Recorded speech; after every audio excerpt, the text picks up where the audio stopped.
നമ്മുടെ ഫിറോസ് ഖാൻ്റെ ചായക്കട പോയി. നമ്മുടെ പൊന്നാനിയിലെ ജംഗ്ഷനും നമ്മുടെ ചെന്തപ്പടിക്കടയിൽ AV സ്കൂളില്ലേ, എൻ്റെ തൊട്ടടുത്താണ് ഫിറോസ് ഖാൻ ചായക്കട നടത്തുന്നത്. ഏകദേശം 2.5 പതിറ്റാണ്ട് കാലമായിട്ടോ അദ്ദേഹം ചായക്കട നടത്താൻ തുടങ്ങിയിട്ട്.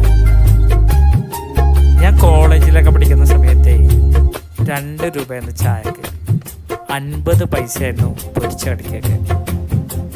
ഇപ്പം എല്ലായിടത്തും 10 രൂപയും 15 രൂപ ഒക്കെ ആയപ്പോൾ പുള്ളി 2 രൂപയ്ക്ക് പൊരിച്ച കടിക്കും, ചായക്ക് 5 രൂപയും.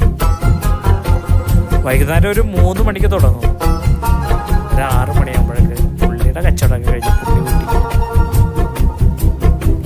കഴിഞ്ഞ ദിവസം ഞങ്ങൾ പോയിട്ടായിരുന്നു. വീട്ടിലേക്കൊക്കെ ഒരു 50 രൂപയുടെ സാധനം വാങ്ങിയാൽ അത്യാവശ്യം